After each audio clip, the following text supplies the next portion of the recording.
देखिए भाई, इस आंदोलन बिल्कुल सही दिशा में है। अब ये तो सरकार की जिम्मेवारी है कि उसकी जांच करे। ठीक है, हम ये नहीं कहेंगे कि जो हुआ उसके साथ वो सही हुआ या गलत हुआ, वो सरकार की जिम्मेवारी है। सरकार आए और निष्पक्ष जांच करे और तब वो जिसने किया है उसके ऊपर कार्रवाई करे। अभी कुछ दिन पहले हरियाणा के उप मुख्यमंत्री दुष्यंत चौटाला का बयान आया था। उसका कहना था कि अब जो बॉर्डर पे बैठे हुए हैं वो लोग हैं जो कोई पंचायत चुनाव, कोई पात्र देकर चुनाव लड़ना चाहते हैं, किसान अब बचे नहीं। भाई वो तो पहले भी बोल रहे थे कि ये खालिस्तानी है, ये पाकिस्तानी है, ये फलाने हैं, ढिमके हैं। फिर उन्होंने बीच में किसान तो कम से कम माना उन्होंने। ये कौन सा, ये कहाँ से आए हैं? ये किसान कहाँ मान रहे हो? तो ये कह रहे हैं कि जो पार्षद का चुनाव या ग्राम वार्ड का चुनाव लड़ना चाहते हैं वो लोग। अच्छा, अभी कहाँ कौन से चुनाव हो रहे हैं? कौन से चुनाव हो रहे हैं? इसमें यूपी का निकल चुका चुनाव, फिर भी यूपी के सारे लोग हैं। ये उनकी मानसिकता गलत है कि ये खालिस्तानी बता दो, पाकिस्तानी बता दो और कुछ भी बता दो। ये तो उनकी मतलब खिसियानी बिल्ली खंबा खोसने वाली बात है और कुछ नहीं। जिस प्रकार से हरियाणा में विरोध चल रहा है कि किसी भी नेता को प्रोग्राम में नहीं होने दे रहे, उसके बावजूद भी सरकार दावे करती रहती है बीजेपी की हम जीतेंगे, यूपी भी जीतेंगे। यूपी में भी मुझे लगता है कि ऐसा ही हाल करना पड़ेगा जो कि हरियाणा में हुआ है।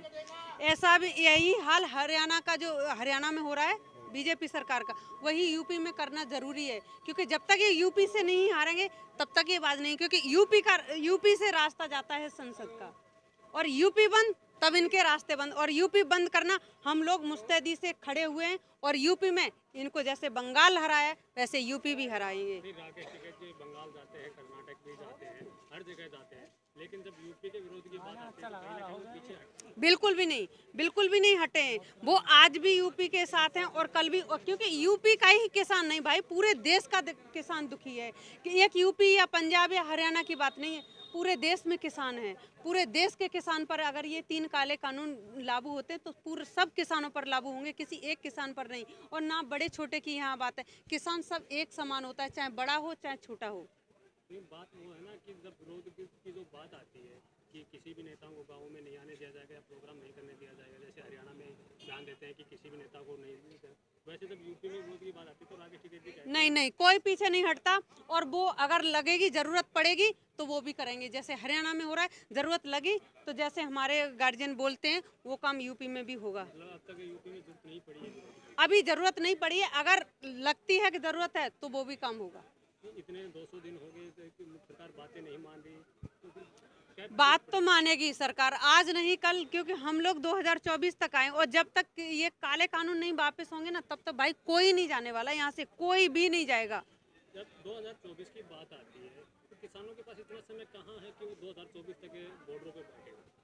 आप 7 महीने देख लिए ना, 7 महीने से कोई भी किसान, अगर किसान भाई कोई भी गया हो, और ऐसे ही 2024 तक। ये नहीं है कि एक ही जगह के, ये हम लोगों ने जैसे जिले वाइज बांट लिया है कि कुछ जिले के आ जाएंगे 10 ट्रैक्टर, फिर 10 दिन रुकेंगे, फिर 20 ट्रैक्टर आएंगे, इस तरीके से बांध लिया तो कोई हमारे किसी पर भी कोई दिक्कत नहीं होगी और किसान आंदोलन में भी कोई दिक्कत नहीं होगी। आंदोलन को लेकर भाजपा नेताओं से बात की जाती है, हमने भी 1-2 नेताओं से बात करने की कोशिश की, बात भी की है, तो उनका साफ तौर पे कहना है ये किसान नहीं है, दलाल है जो बॉर्डर पे बैठे हैं। एक बात बताइए, क्या अब वो मोहर लगाएंगे कि ये किसान हैं या दलाल हैं?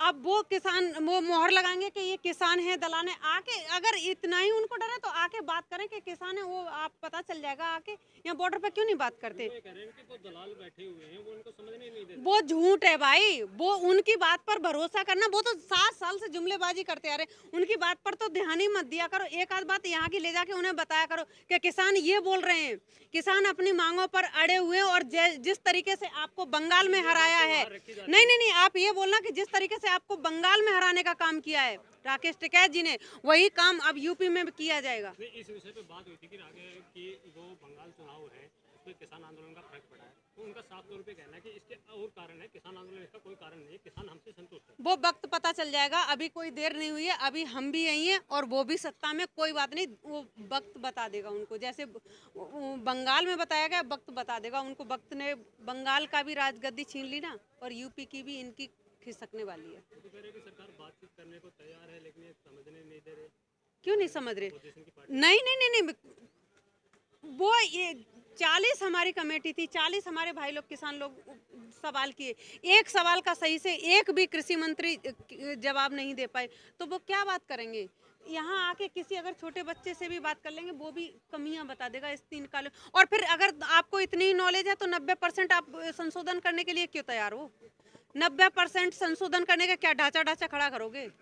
उसे भी हटा दो, क्यों नहीं हटा रहे? वो कह रहे हैं कि संशोधन जो भी कानून है अगर वो पारित हो जाता है तो संविधान में लिखा हुआ है कि कानून बिल्कुल वापस नहीं हो सकते, उसमें संशोधन हो सकता है। क्यों नहीं वापस हो सकते?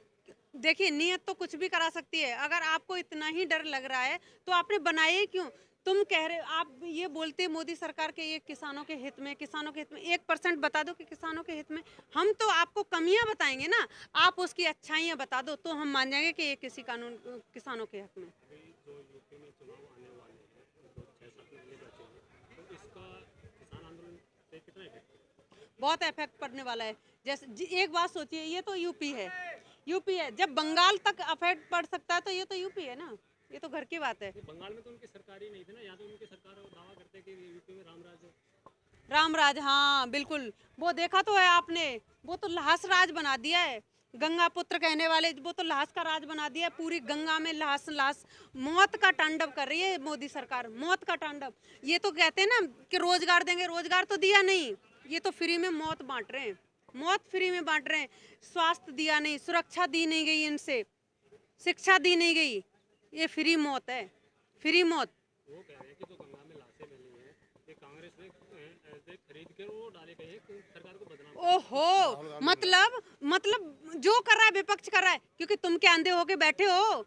फिर किस लिए सत्ता पे बैठे हो अगर तुम्हें यही अपने घर की चौकसी नहीं कर सकते? एक बात बताइए, यूपी का मुख्यमंत्री योगी आदित्यनाथ जी तो क्या आंख मूंद करके बैठे? वैसे ये जुमलेबाजी करते रहते हैं, उस पे ये देखना है वो देखना है, तो ये नहीं देख सके। और इतनी बड़ी संख्या में, चलो मानते हैं 2-4 लाश अगर किसी ने विपक्ष में ने डाल भी दी, इतनी बड़ी संख्या में कोई विपक्ष इतनी बड़ी साजिश नहीं कर सकता। ये तो नाकामियां हैं जो विपक्ष के ऊपर थोपी जा रही हैं।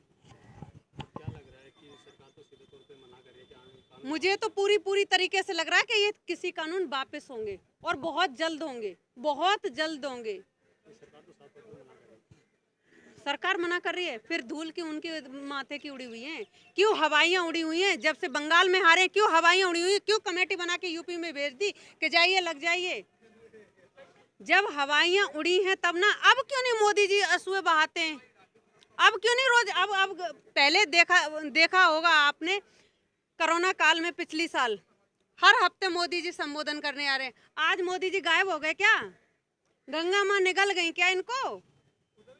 आज लोगों की परेशानी नहीं नजर आई? इन किसान भाइयों की 500 मेरे भाई शहीद हो गए, उनकी परेशानी नहीं नजर आ रही है? तो वो भी किसान के, वो भी रोटी खाते हैं या और कुछ खाने जाते हैं?